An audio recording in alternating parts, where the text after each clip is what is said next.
So, welcome back po sa ating YouTube channel, no, guys.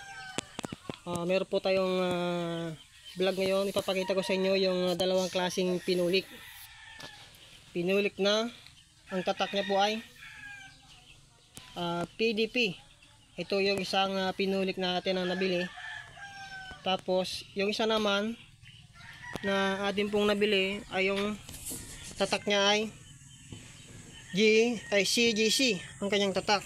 So dalawa po sila na hindi po magkaparehas yung kanyang pangalan.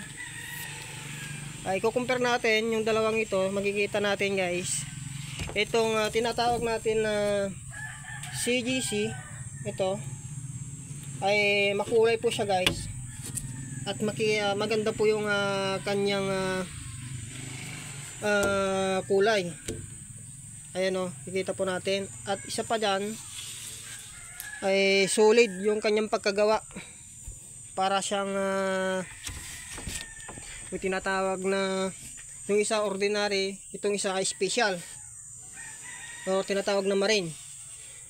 Itong CGC ay makapal po yung kanyang lapad. Ayun, makapal. So ito naman, guys, yung isa, yung tinatawag na PDP. Ito, kita po natin ay yung kanya pong kulay ay hindi po masyadong makulay. Kikita po na natin. Tapos mapayat po siya, guys, manipis. Compare natin dito sa isa.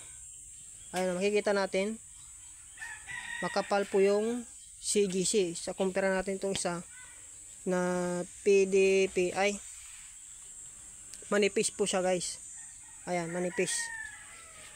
Kikita po natin yan, guys. So makapal yung isa.